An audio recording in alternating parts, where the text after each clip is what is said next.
Bismillahirrahmanirrahim. Nama diberi Muhammad Dailami Hikmat bin Daud. Pada kesempatan ini, saya akan membentangkan latihan ilmiah saya yang bertajuk Politik menurut Tuan Guru Ni Abdul Aziz Nikmat. Penyelia yang banyak membantu saya untuk menghasilkan kajian latihan ilmiah ini adalah Dr. Azmul Fahimi bin Kamaruzzaman. Okey, pertama sekali kita lihat kepada permasalahan kajian. Tuan Guru Ni Abdul Aziz Nikmat merupakan seorang ulama dan ahli politik yang disegani.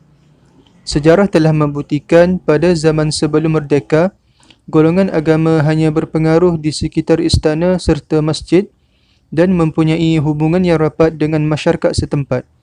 Namun begitu, selepas merdeka, peranan golongan ini dilihat semakin penting, terutamanya dalam era pentadbiran politik PAS di Kelantan yang bermula dari tahun 1990. Dan permasalahan ini juga, adakah ulama ini benar-benar melibatkan diri dalam bidang politik untuk membantu masyarakat ataupun untuk kepentingan peribadi?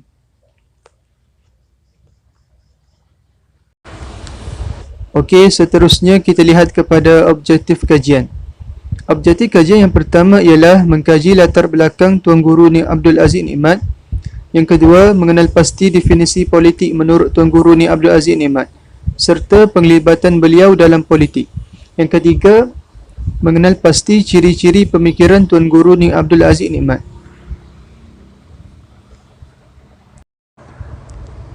Okey, kita beralih pula kepada metodologi kajian.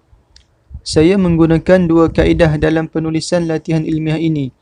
Yang pertama, saya menggunakan kaedah perpustakaan seperti mencari buku, majalah berkaitan Tuan Guru Ni Abdul Aziz Nikmat.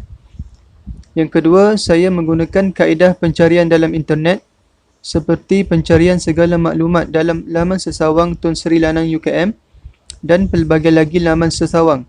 Dengan ini, saya menjumpai pelbagai artikel dan jurnal berkaitan beliau sebagai rujukan tambahan bagi penulisan latihan ilmiah saya.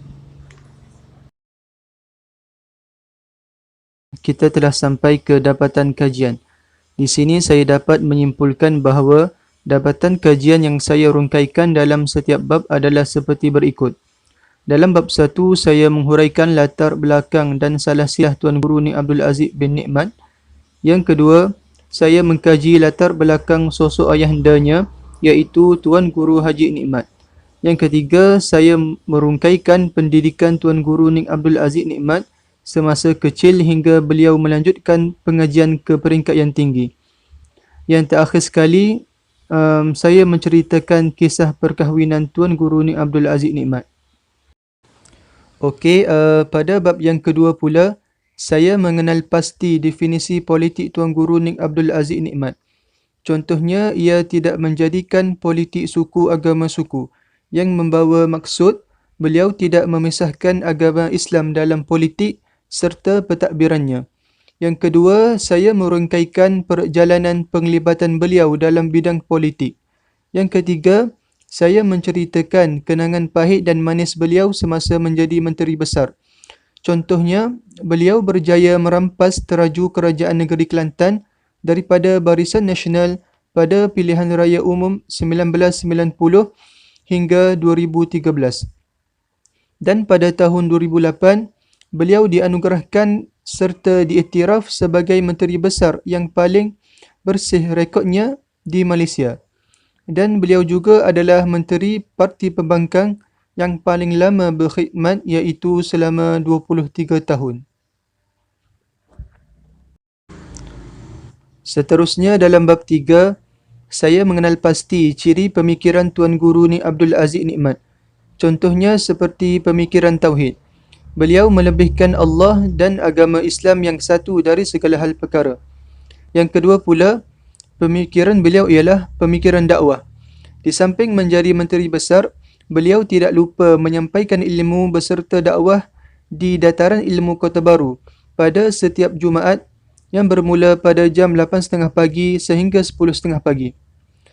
Beliau juga tidak jemu memberi tazkirah subuh setiap pagi di masjidnya di Kampung Pulau Melaka.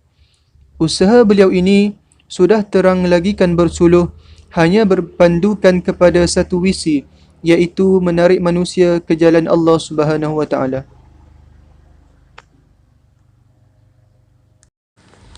Okey, pada kesimpulannya, kajian ini memberi gambaran dan pengetahuan yang luas mengenai sosok ulama, iaitu Tuan Guru Ning Abdul Aziz Nikmat, dari sudut salasilah keturunan serta pemikiran politik beliau yang menggunakan agama Islam sebagai panduan dalam pentadbirannya.